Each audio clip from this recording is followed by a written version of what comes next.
السلام علیکم ناظرین، آپ دیکھ رہے ہیں اسنین ٹی وی اور میں ہوں آپ کا میزبان اسنین علی۔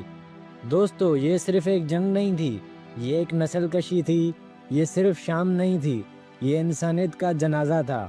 لیکن سب سے بڑا ظلم، دنیا نے اسے بھلا دیا۔ آج ہم وہ درد سنائیں گے جس پر دنیا نے آنکھیں بند کر لی۔ شام ایک ایسی سرزمین جو کبھی علم، تہذیب اور ثقافت کا گہوارہ تھی۔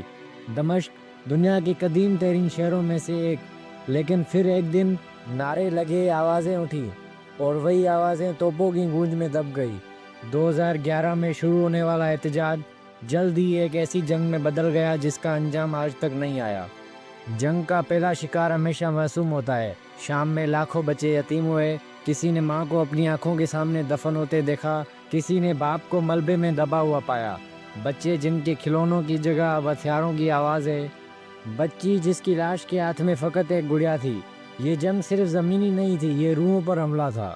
جہاں جہاں آگ لگی وہاں وہاں کیمرے گئے، لیکن شام خاموشی۔ اقوام متحدہ نے چند رپورٹس دی، مغربی دنیا نے صرف اس وقت بولنا پسند کیا جب فائدہ ان کا ہو۔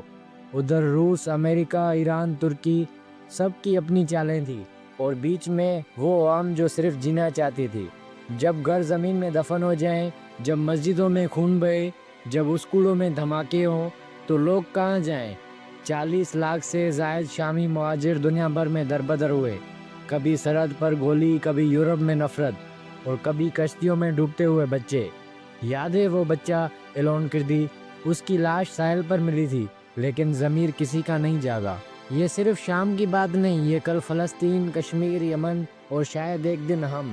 کیونکہ ظلم جب تک کسی اور پر ہوتا ہے ہم سمجھتے ہیں یہ صرف خبر ہے، لیکن ظلم کو نظر انداز کرنا ظالم کو طاقت دینا ہوتا ہے۔ اگر ہم خاموش رہیں گے تو ایک دن یہ خاموشی ہمارے گھر تک آ جائے گی۔ شام آج بھی زخمی ہے، وہ ماں آج بھی اپنے بچوں کو ملبے سے ڈھونڈتی ہے، وہ بچے آج بھی کسی اسکول کی سیڑھیوں پر خواب دیکھتے ہیں۔ یہ ویڈیو ان کے لیے ہے جو مر چکے، جنہیں دنیا نے بھلا دیا، لیکن جن کا درد آج بھی سانس لیتا ہے۔